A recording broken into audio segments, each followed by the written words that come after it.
Yeah, we'll be more than happy to do that. Good afternoon. I'm Steve Ledbetter, Stevedbetter. I'm the county manager for Spalding County. Okay. Jessica O'Connor, JESSICA_CONNOR, City Manager with the City of Griffin.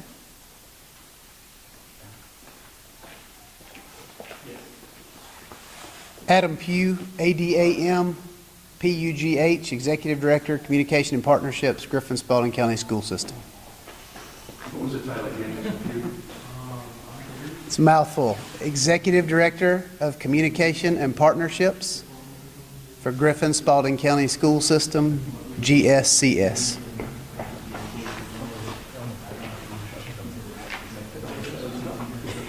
Sheriff. Sheriff. Are you ready to speak? Yeah, Sheriff. I'm not going to speak, but Sheriff Darrell, Darrell, Dix, Dix, Spalding County Sheriff's Office. I'm Glenn Polk, GLENNPOLK, Spalding County Emergency Management Director.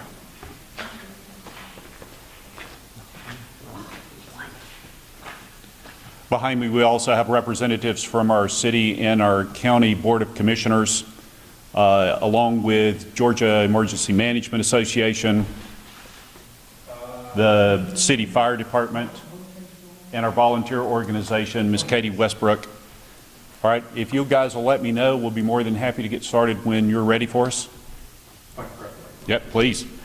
It's flashing real bad. Yeah.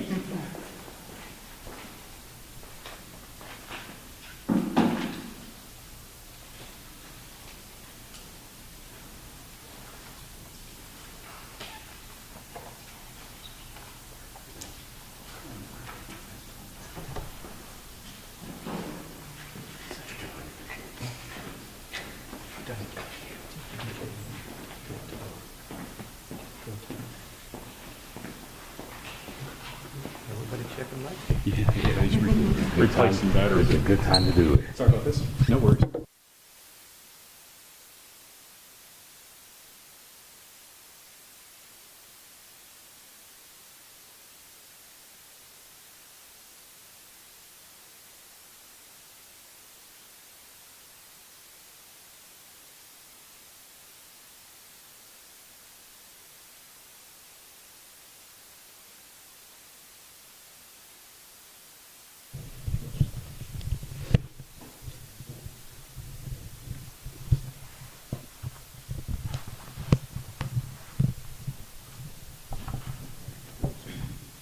Thank you.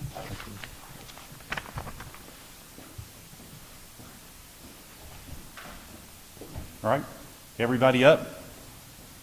You ready? All right, we'll get started. Good afternoon. Governor Kemp announced we received the major disaster declaration for Georgia for severe storms, straight line winds, and tornadoes occurring last Thursday evening. This declaration provides individual assistance for Spalding County communities and public assistance, including direct federal assistance for Spalding County as well. FEMA is working to mobilize their teams and move them into our community to support. We know that many within our community are looking for immediate assistance, and please know that your city and county leadership are working diligently to understand the timing and the process for how we will support the most impacted within our community. FEMA will provide more information to our city and county staff at 1 p.m. tomorrow afternoon, and our plan is to share this information via press release. Please know that we are working as quickly as we can to meet the needs of our community. We are sharing all information that we have with our community, and we are sharing it as quickly as we can. All of the information, we're working to make that available. Thanks also to our federal and state delegation who toured the damaged areas today. We're very thankful for that. We have a few updates for you with respect to our utilities and stormwater. And with that said, I would ask that our city manager, Ms. Jessica O'Connor, step forward for our updates. Good evening. Thank you, Dr. Ledbetter. Thank you all for being here. I am pleased to be able to say that as of this afternoon, we are down to 1,800 customers without power. After the storm, initially we had over 10,000 without, so to be down to 1,800 with the amount of damage that we have, with 60% of our system damaged, I think that is a true testament to the work of our crews, not only our electric crews, but those that came in from other cities, as well as our public works crews that had to cut away all kinds of trees and debris for electric to be able to even get to the system. We have realized that we have several miles of sidewalk damage now that we are able to remove some of the trees. We also have stormwater problems happening because of the damage and the current rain that is ongoing. So we are looking at drainage ditches, culverts, streams, and creeks to try and make sure that we keep those as free of debris as possible and get that removed as fast as possible. Yesterday, our stormwater crews were able to clear over 200 drainage ditches. Today, they were hoping to get to about 300, but the rain was a little heavier than we anticipated, so they weren't able to do some of what they needed to. So we are asking that citizens be aware of where they are, look out for fast-moving water, do not try and drive cars through streets that you may see that are flooded. Instead, call 911. Let us know if you see something, because we do expect weather to move in on Thursday as well.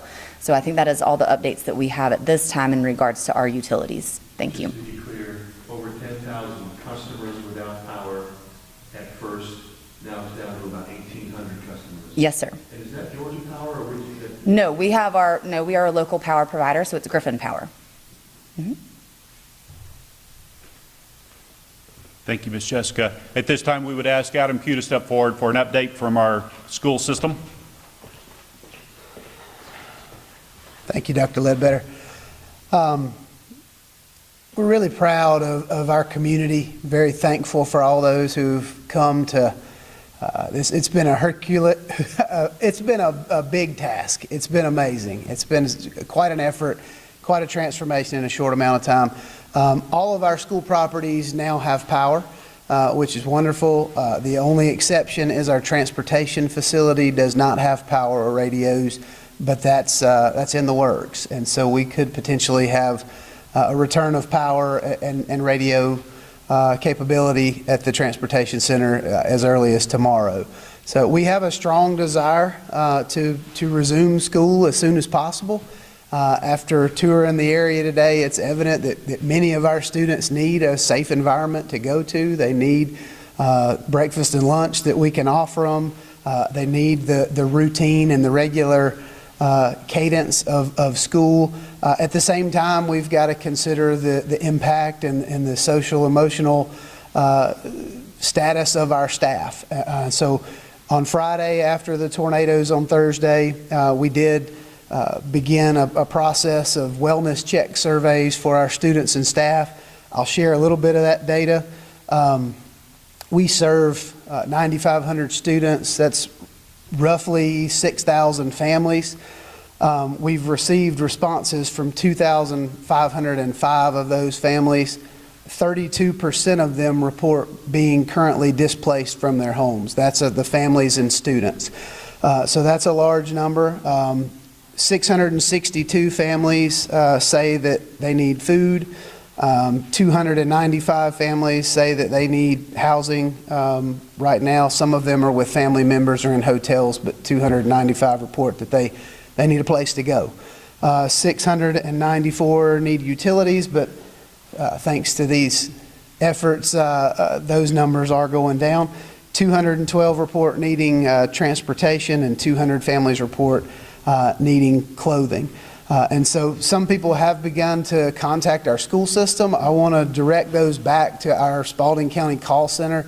Anybody that wants to contribute, that wants to make monetary donations or donations of goods, we've got a donation center, and that call center is 678-453-4508. So that's for people that need service. It's also for people that want to donate items. It's also for people that want to volunteer.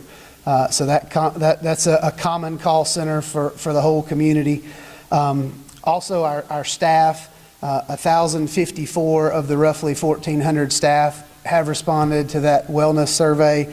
5% of them say they are currently displaced from their homes. Our schools are closed tomorrow, Wednesday, for students. Staff will report. If there is some extenuating circumstance, staff should contact their direct supervisor. We have not made a decision or an announcement for Thursday and Friday. We're still weighing all the variables. We just received power on within the last moments. I just received a text of 2 of our campuses. But we do now have power at all of our campuses with the exception of our transportation center, and we're very thankful for that.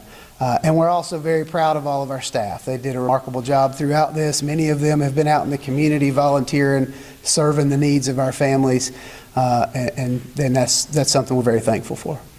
Now that you have the power back on, I don't know if it's okay to ask a couple questions. Now that you have power back on for most of your schools, what factors will you consider to then reopen schools? Great. The question, what factors will we still consider now that we have power? Once we get power back at the transportation center and we have radio communication, which that seems like it would potentially happen tomorrow, we have to consider, one, the well-being of our staff and the ability for them to come back. We know that 5% of them, are displaced from their homes.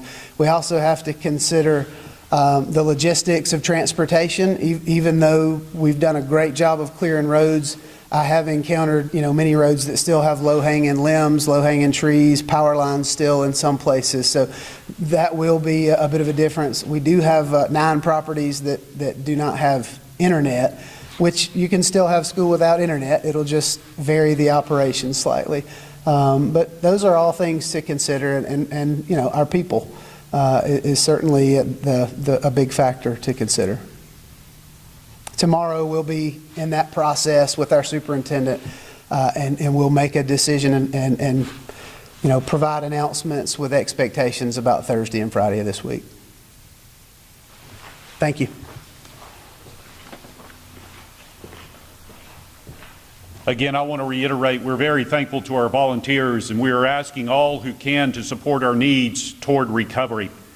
And our request is that we allow our utility companies and our public works departments to work in the areas within the rights of way, but know there are many areas where volunteer support can continue to support and help our community recover. If you would like to volunteer, we have a volunteer hotline established. Again, that number, thank you, Adam, that number is 678-453-4508. Please contact that number if you are in need of support or if you want to make a donation. That number is for both. At this time, we'd open it up for any questions the media may have. Yes? Have you assessed how many properties have received some damage or even have been destroyed? Yeah, I can speak for, the question was how many properties have been impacted by damage. I can speak for the county, and then I'd ask that the city manager step forward for the city. It's approximately 800 properties in the county that have suffered some impact of damage. For the city, we have a little over 1,100 that have been impacted. I think about 135 of those were majorly impacted, and then 68 were considered to be destroyed upon initial assessment. And I'm not sure if both the city and the county would like to address this, but how does the process work now for somebody who hasn't had power since Thursday, and they have no utilities, and their house is open, trees are down, they've got a lot of damage, they don't know where to turn, and what kind of help will be on the way if it's not already? How do they access that? Well, we do have the local hotline. That's what we are asking everybody to call now, because it is already set up. We had volunteers in on Thursday night. We've heard stories since the tornado was gone as to immediately who came in and helped, and neighbors helping neighbors is what we've been saying. So that happened immediately. That volunteer hotline is ongoing. FEMA is going to be the biggest, I think, newest thing that will happen for our citizens here, but we don't have a lot of the information yet until we meet tomorrow at 1, unless Gima would like to help answer that question. And the way the process works, does FEMA make its own assessment then about what needs are there and what it would cost to help the county and the city with these needs? I haven't been through this, so I will have to defer that to Gima.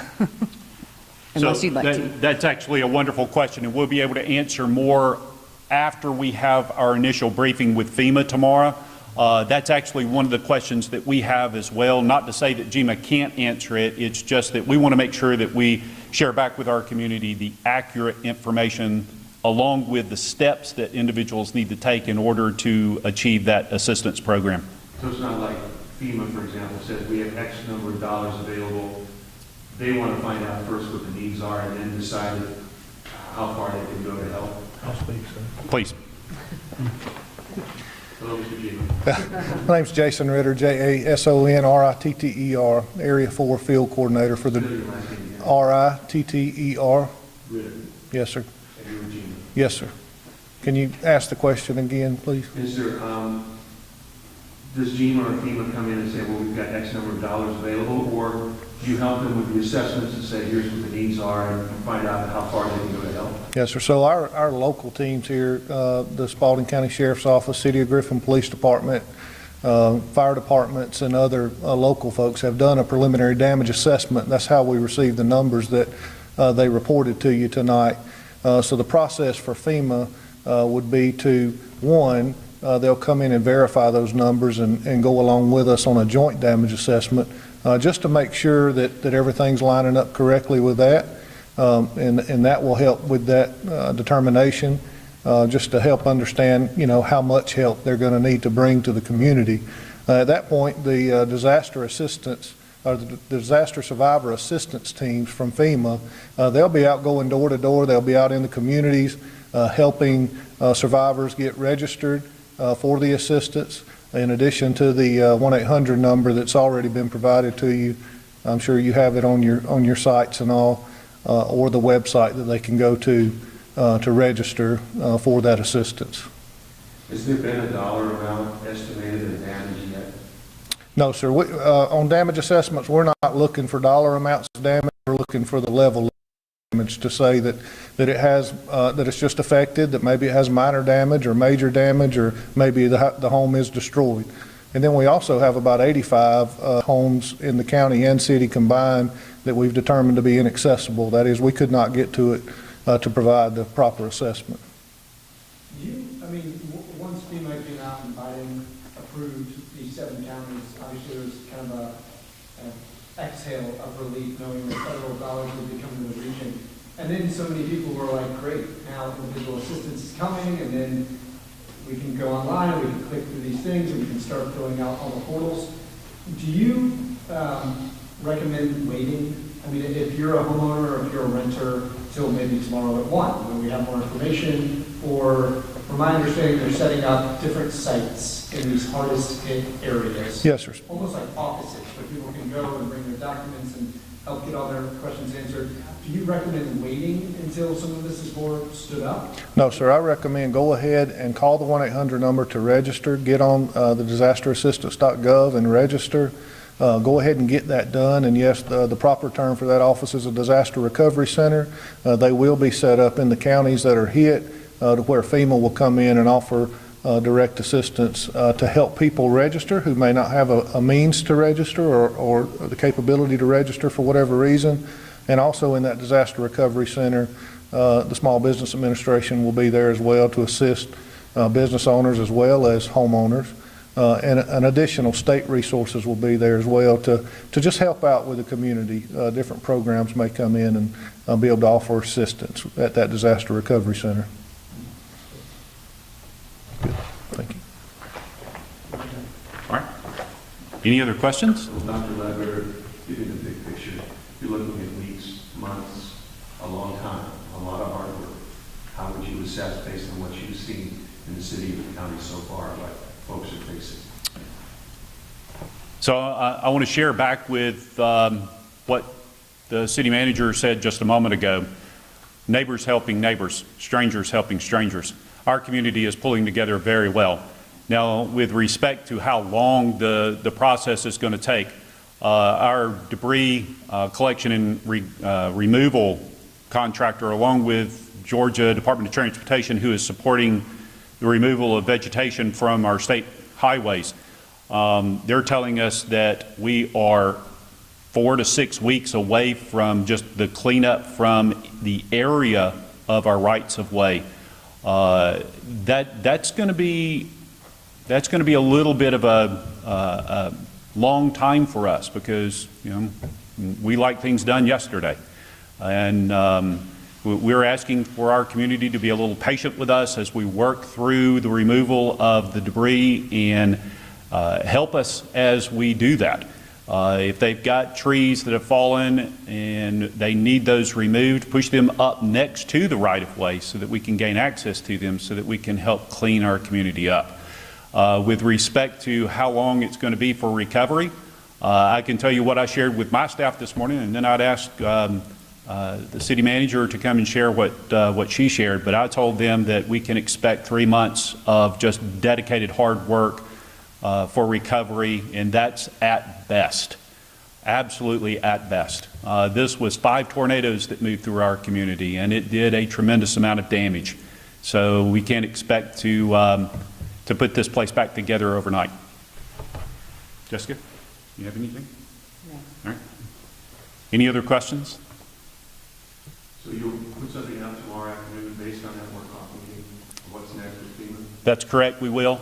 We're learning as well. We're being advocates for our community because that's exactly what we've been asked to do in our roles. And we want to make sure that we share the most accurate and best information as we can in support of our community that was impacted the hardest. And I know you've probably already addressed questions like this, but just so I'm clear, is there anyone still unaccounted for anywhere in the city or the county that you're aware of? Not that we're aware of, no, sir.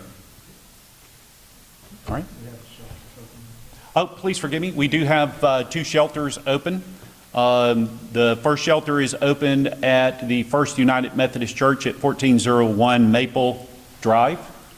And the second shelter that both Red Cross are supporting Red Cross are supporting both of our shelters.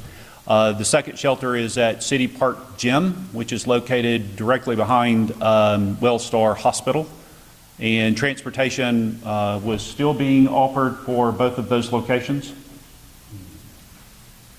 Okay, so transportation was halted because we didn't have anyone who was asking for transportation. But if someone needs transportation to either of the shelters, if they could just call the hotline, we will be more than happy to provide the transportation needs for them. Okay, anything else? All right, we will conclude our news briefing this afternoon. Thank you so much for coming. We very much appreciate it. Thank you.